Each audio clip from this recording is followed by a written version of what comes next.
you need to have that conviction first of your identity. When I got into Nollywood and I started to, do creative work and write creative stuff, I know a lot of people try to tell me to not put my Christianity out there. Oh, don't say that you are faith-based. Don't say that you're Christian, or else people will not. And it stressed me so much because I'm like, but that is why, you could stress me. That is what I want to do. These are the stories that I want to tell. I want to talk about Jesus.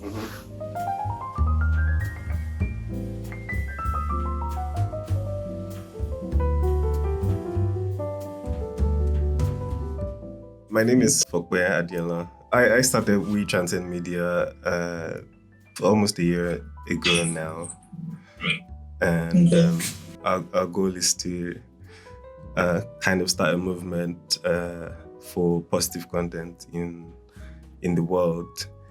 Because from a Christian perspective, we're always saying that the world is going crazy, the world is full of junk, the world is this and that, but not many of us are actually taking intentional steps to do something about it. Exactly. But you are one of those that are actually doing something about it. You're training other creatives to do something about it as well, to put out positive content, Christian content. Obviously, there's also like a ministerial angle for you. So it's not just a gig, it's not just a job, it's a ministry. You're also passionate about this, and God has called you to do this for His kingdom. So that's basically why we thought you'd be a good fit for our magazine. The magazine is just starting. It's the maiden edition, and it's called Better People Magazine. So obviously that's pidgin English, and we're trying to again create positive content, but from a written form now, so that people can read, see pictures as well. Another thing that's popular is models, right? But how many Christian models are there in magazines these days? With pictures that are not, creating problems for guys, or you know what I mean. Exactly. Yep. So that's basically what we're trying to achieve with Better People magazine. So that's what we're going to do today. So our theme is freedom, and from my own point of view, freedom is not just freedom, like the concept of freedom as in being free from something, but freedom itself can be a prison if it is negative. So for a teenager that is given too much freedom, it could lead to problems, addictions, hanging out with the wrong crowd, and so on and so forth. So that's how I see it, that freedom in today's world, if it's too much, can in itself be a cage, can be a prison. So that's my perspective, but we wanted to hear your perspective, see how you see freedom. But before we dive right into it, let's talk about you. What you do, your full name, where you're from, all of that. My name is Peace Oni. Full name will be Peace Pelumi Oni. But I go by Peace Oni because it's easier, it's simpler, and it denotes what it is that's about. I call myself a creative entrepreneur, and that's because I desperately want to be seen and known as that above everything else. While I know that there is a ministry side to me, I'm very particular about the entrepreneurial side of being a creative, because all my life I suffered from not learning that side. Okay.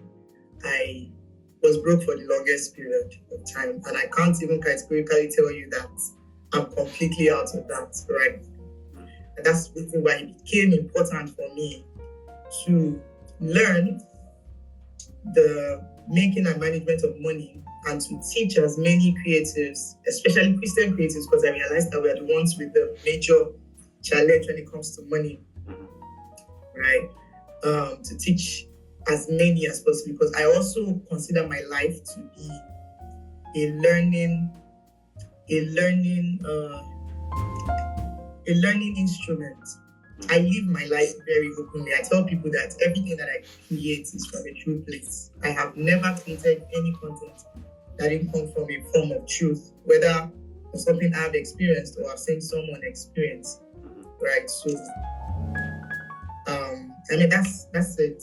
My name is Peace Oni. I'm a creative entrepreneur. I live my life as an open book, and my plan is to raise as many creative priests as possible who live a very balanced life.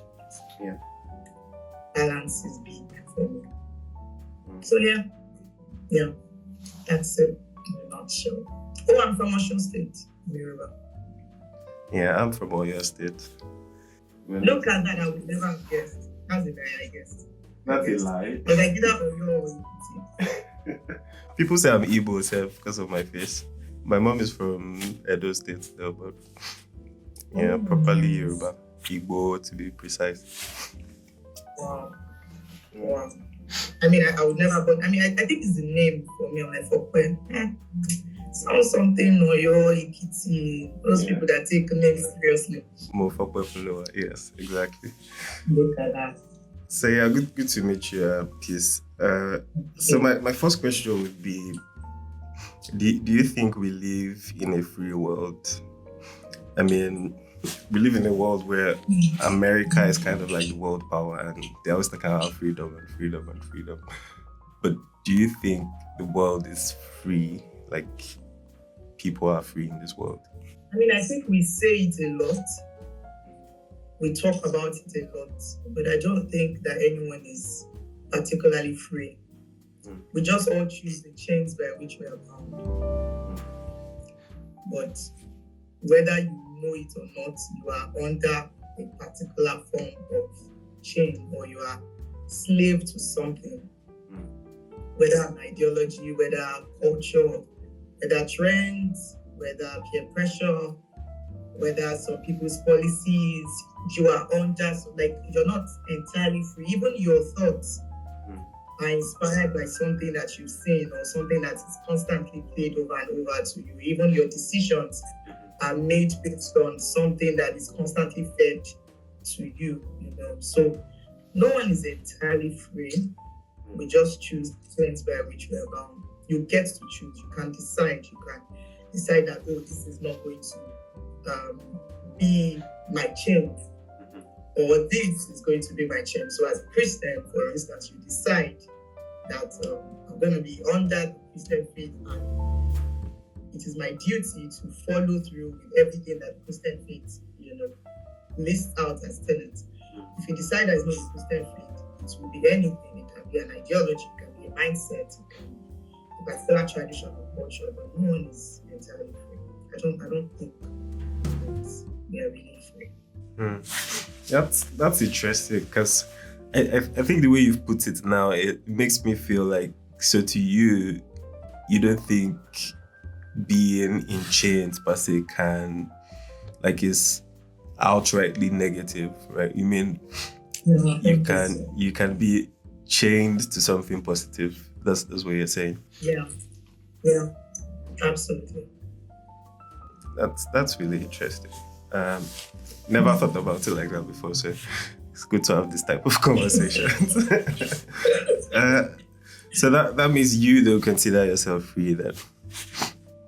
Oh no, I don't. Above all people, I do not even think that I am free. Yeah. So what are you chained to then? What are the things that bind you? So first, there's obviously a covenant over me. I'm a pastor's kid, and you know what they say about right?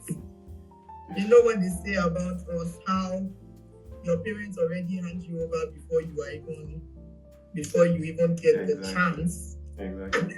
To even say if you wanna. Yeah. Right. So, I mean, there's that. Right. My life has been determined before I was even born. And I can tell because everything that has been my experience has all come together to this one purpose, that your life will glorify God no matter what you do. Like, you will come back to glorify. Even if you decide to go out of that, you will come back, and everything that you do outside that will be repurposed to glorify God. So I feel like that's like a major change for me. It's a major change because, again, as I said, it's not like I've not tried to go out of that path. But when you can tell everyone will do something and you get away with it, when you do it, you are the one that will catch. Exactly. Like, bro, what is it? I just want to go crazy, And then when it's just you at night, it's just you. There's no one else, and you are having these conversations with your spirit, and you just know, like, there's no point running, right? Yeah, just do this. So I mean, that would be my personal dream. At any point, obviously, you've talked about trying to run away. So, was there a time that there was a negative chain yanking you somewhere? What was that experience, if you can share? Okay, so for me, I'm particularly a lazy person. Okay. And I say lazy because if it's not absolutely necessary, I will not do it. Like, I will not. And then my threshold for pain is below hellfire. Like, it's really low. So I don't take risks. Okay. I don't, like, I think everything I do is calculated. And if there is any what's the word now? Any odds that there will, any iota of, you may get hurt in this, I'm not gonna do it. So because of that, I didn't do. So when I say that I tried to work out, but I can assure you it wasn't anything extra or crazy, right? Because naturally my personality doesn't call for anything. I'm not interested in taking risks. I'm not interested in doing anything. And I hate peer pressure. I hate doing things because everyone is doing it. I detest it, so I will not, I didn't I didn't have any negative experiences because my personality didn't even let me go that far. The moment I know that I'm going to get pregnant, I'm going to get drunk, I'm going to get raped, like anything that will bring any negative, I'm not going anywhere. You will not find me there. Yes. So I feel like that's covered that for me.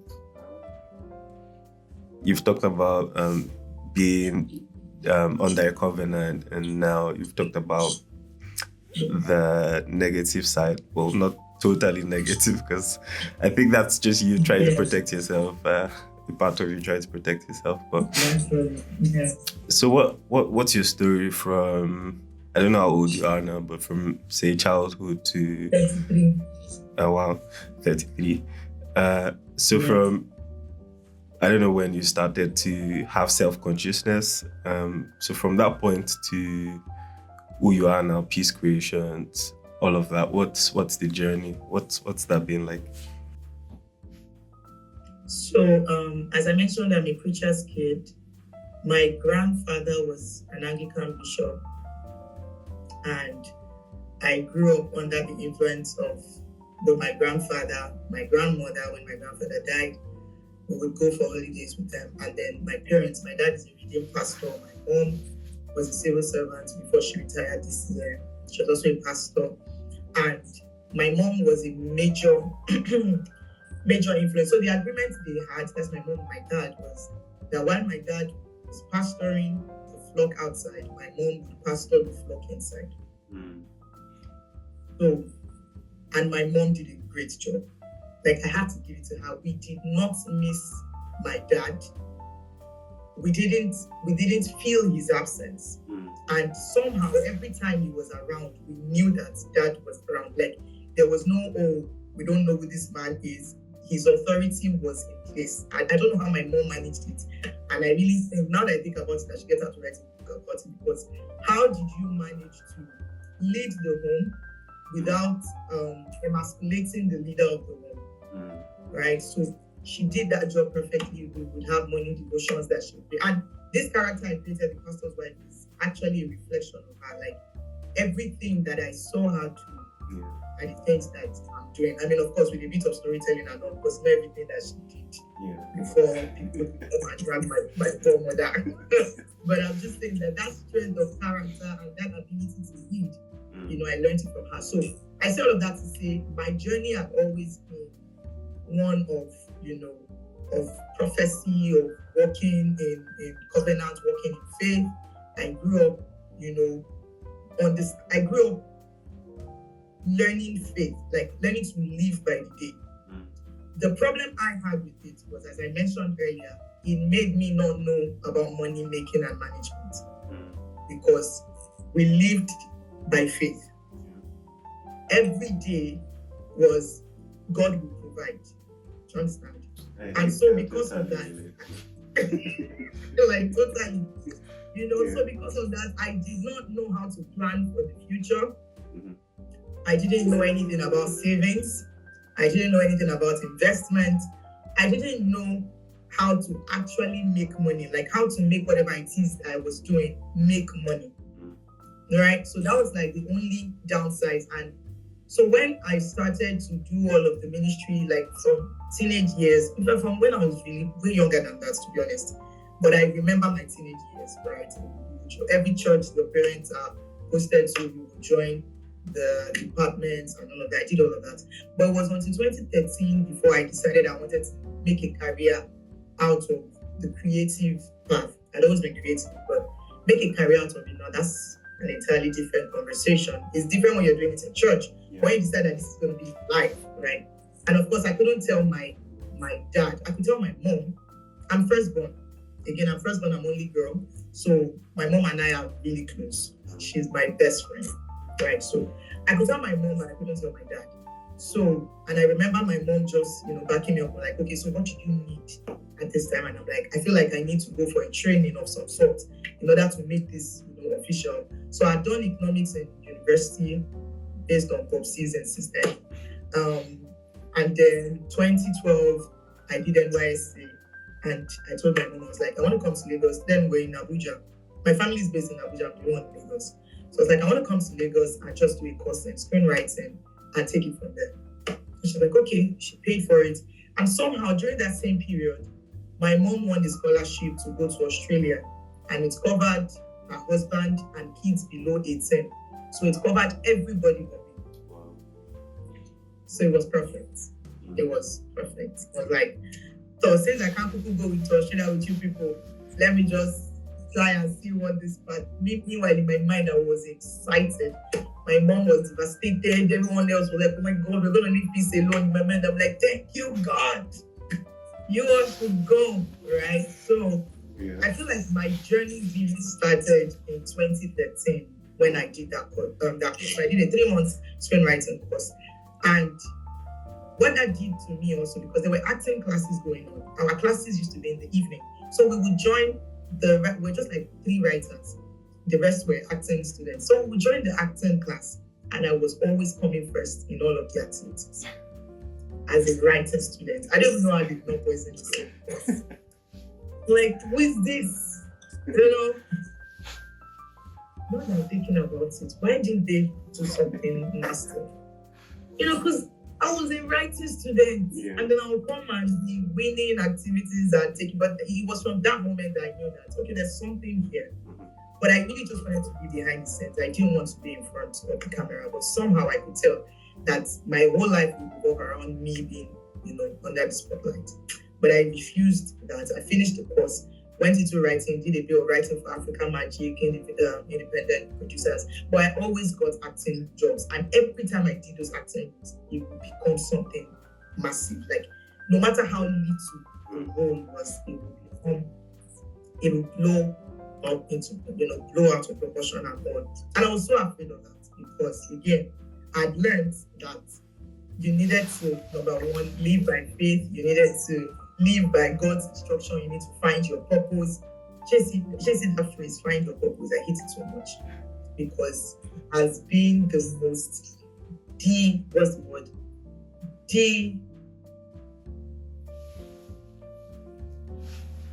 debilitating, is that the word? Yes. Very, like, it has put down a lot of people. Yeah, and it also has a way that it cages you. It keeps you from doing stuff. You're just waiting to hear from God. You're waiting for God to tell you your purpose, right? Very, for the love of God. Anyway, so I was waiting a lot, to know what my purpose was and all. But it was clear. And then in 2015, I started Afro Going Out, where, because I could write, I was engaging young people to tell biblical stories on stage. And I remember I started from a conversation with my mom. I was telling her how I noticed that Mount Zion was the only faith-based film production, company, and it was stressing me out because why are they the only ones? And my mom was like, if it's stressing you out, start your own. And I'm like, that's it. That's what I need to do. So I started Afro Going Out and I started to write stories and all. So 2015 to 2019, we told all of these stories. I worked with all of these young people. But again, I didn't know about money. So we were suffering. We were really suffering. So we were suffering. Finances were in shambles. I was a creative that didn't know anything about money. And then around that 2019, I was done. I quit, told everyone to go home. Everyone just, I don't know, go and find your purpose. Because obviously this is not mine. And 2020, there was COVID. But I knew that I needed to come back. But I didn't want to come back in the capacity that I was running stuff. Because again, I'm a Google person. I gather people in it. Even when I don't want to, I just find myself in a place where people gravitate towards me and they're like, what are we doing? Yeah. We're not doing anything. Why are you here? But I got used to that happening. But I didn't want to do it on that scale anymore. So it was 2021 that I decided I was going to go into filmmaking instead of doing stage production. But also that required that I had proof of profit before anyone would invest. They want to see that you are profitable and all of that. And I didn't have that. What I had was a lot of work that I'd done, but nothing to show that I will give you your money back if you give me money. So I started to make short films. I made about 2 short films. Still nothing profitable because, again, I didn't know how to make money out of it. I just knew how to tell stories. And then 2022, I decided to just go into content creation because that way it will be just me, and I will not need much to start, and I will not need to give anyone any report as such until I could prove, what it is I was capable of doing. So started Pastor's Wife, became a thing, but still no money. And then last year, the Holy Spirit asked me to surrender it, and I fought for like a month. But I'm like, just take it. No, I don't have friends now. Look at me now. I'm too lazy. Like, when you want to do it. And and so far, so good. I'm still on it, and as I mentioned, there's still a lot that I'm learning. Still trying to learn the ropes. But am I sure that this is one thing I want to do for a long time? Definitely. Am I sure that there's a ministry in here? Oh, definitely. Have I found my purpose? Oh, yes, oh, yes, oh, yes. Am I excited about the near future? Yes, I'm very scared too. Yeah. That's amazing. Well, I think it wouldn't be a great future if you weren't both scared and excited at the same time. And I can relate a lot to your story. I was going to ask if your freedom has ever been in question. So now freedom from the positive perspective, being in that space, always being in the light, the spotlight, has there been offers that made you question, would I be free if I said yes to this? Or have there been some you've even said yes to and realized, oh, this is my freedom in question, and then stepped out? Do you have any of those? I feel weirdly enough, before my faith even steps in, my personality does. Remember, I told you that on a norm, I don't even do anything. Honestly, I would say I live a boring life, but I don't find it boring. It's my life, right? So, have I gotten some offers? Oh yeah, I mean, they will try. But as I said, my personality jumps at you first before my faith even, comes after. So immediately I'm asking you, is this a life or death thing? Like, will any lives be saved if I'm involved in this? If you can't give me that answer, I'm not interested. I was telling a friend the other day, he was asking me why I haven't been taking acting roles. And I'm like, because I realized that I move with my heart first. Everything that I do, I go in with my heart. So it becomes imperative that I protect myself even more than the average person. Because if I'm going in with my heart, the tendency of being hurt is higher than anyone else. And also when I take acting roles, I go in with everything. I did a music video with Pelumi Oni earlier this year. It wasn't even that deep. It was, you are pregnant, cry small, and we'll play this song. But I had actual labor pains on set. Yeah. So it gets that deep for me. Whether spiritually, whether physically, whether mentally, it's just never, oh, she's just doing this. Yeah. It gets really intense. Thankfully, what's her name now? Mama, what's her name?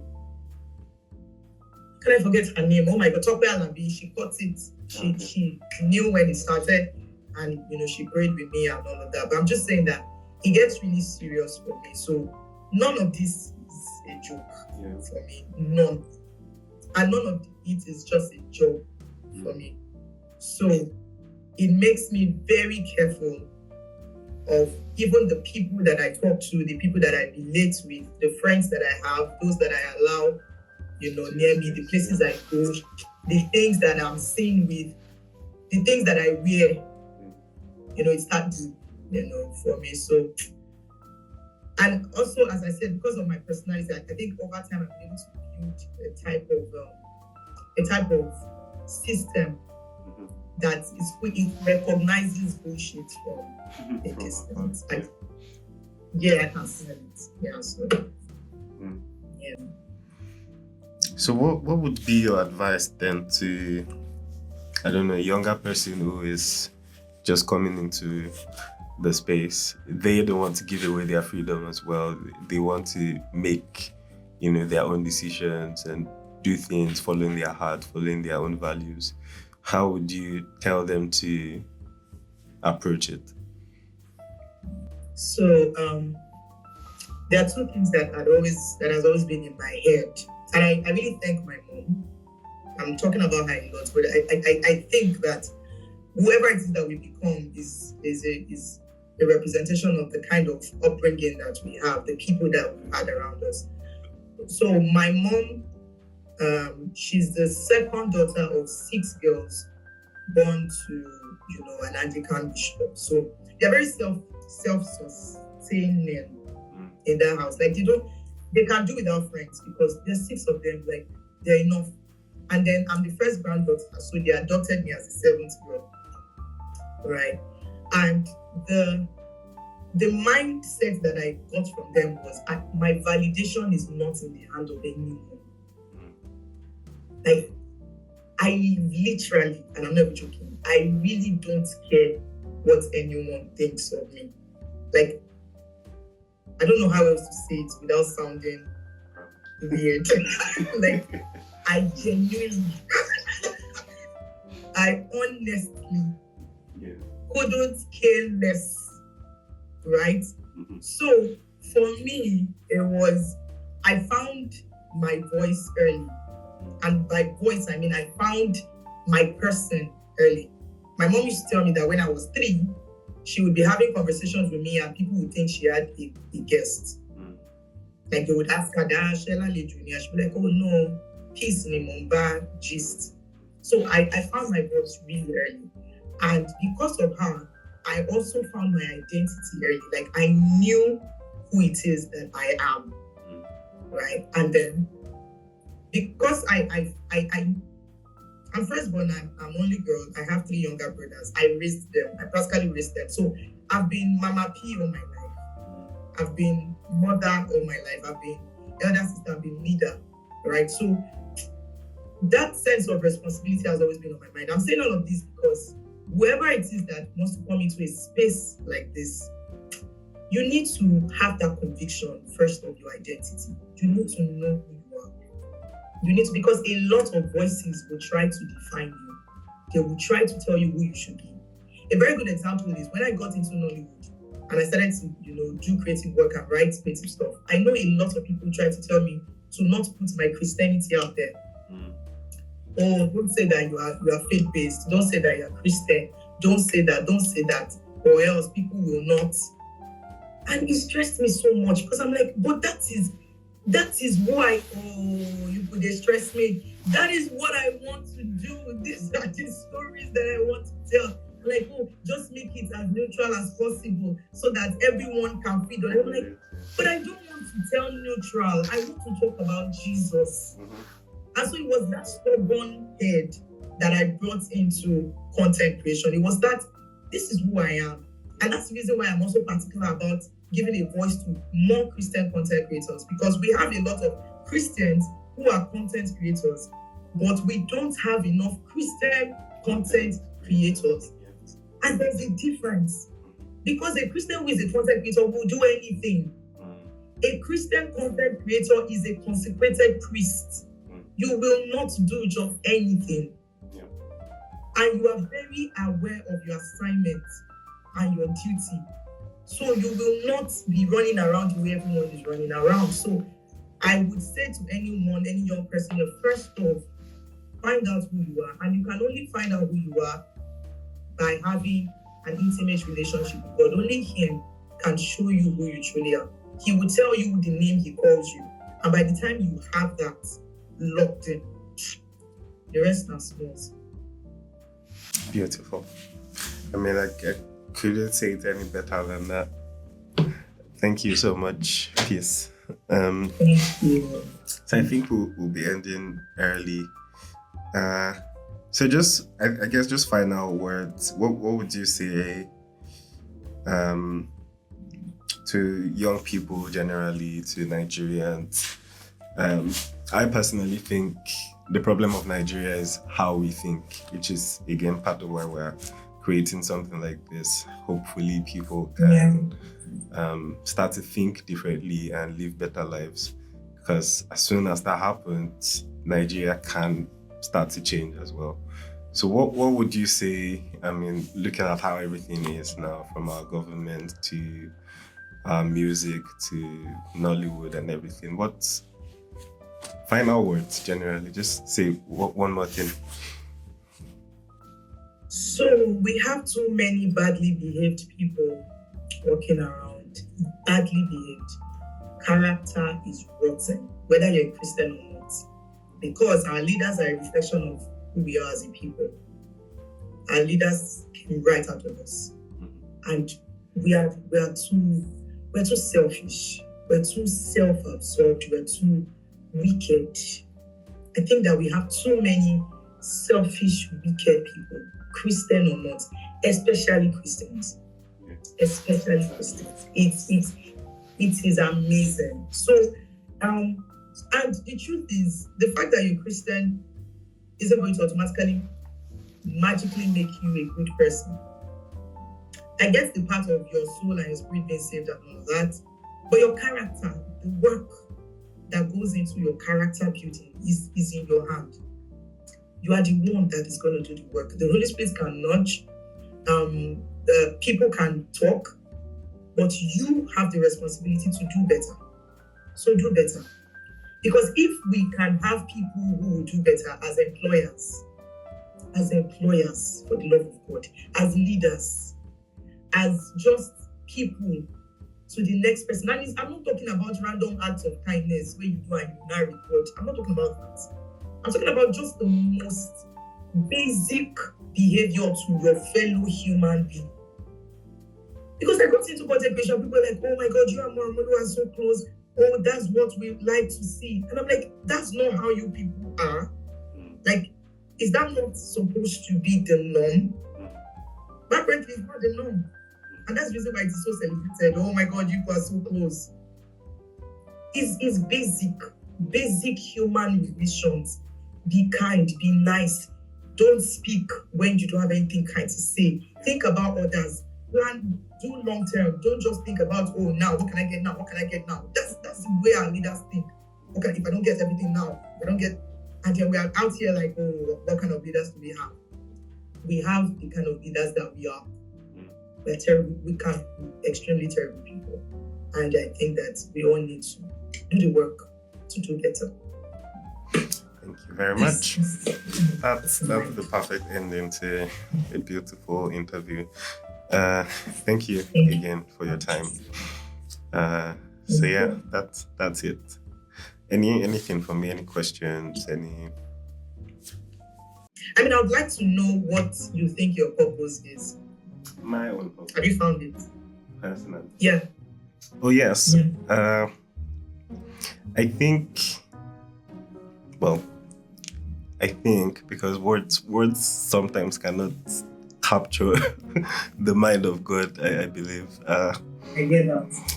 But I believe my mission is to deliver people from ignorance. Cages that they've put themselves in just because they don't know something. And starting in Nigeria, obviously, but I'm also thinking globally as well, because the West is probably even worse, because they think because of all their advancements, they know so much, but all that knowledge is just more prisons that they've created for themselves. So I believe my mission in life is to go out there and teach people, educate people, whether that be through movies, music, books, and so on and so forth. I think of myself as a jack of all trades when it comes to the creative industry. Which is fine. I can't act, but I think I can sing. I think I can drum. I think I can write. Okay, fairly. I don't know how good I am, but I think I do okay. And I believe God is using all of that to achieve that main mission. Yeah. I love it. Are you married? No, I'm not. Do you have an intention to marry? Yes, I do. I believe everybody is because you have to ask supposed to marry. Because God says it's not good for man to be alone. So, yeah. I agree. Okay then. Thank you so much. It was really great to meet you. Same. Well done on all of the work that you're doing. I pray grace for you. I pray grace to navigate, to know what to do per time, and to have the boldness and the courage to actually do it. To know the people to engage per time, to know the people to pull in, and people to not bother with. Because we are in very, very weird times that there are a lot of people that look like Christians and talk like Christians, but aren't really. And it can become difficult to separate, except there is a major discerning spirit. So I pray for you that your discernment is even higher in this time. But most importantly, that you receive the grace to navigate. Because I feel I perceive that there is much more that they will have you do, but they will reveal per time. But there's so much more they will have you do. So much more. Like I can see it, and I feel for you because you seem like you don't like stress, but yeah. Oh yeah, God is helping us. Thank you for that word. Yeah, God bless you.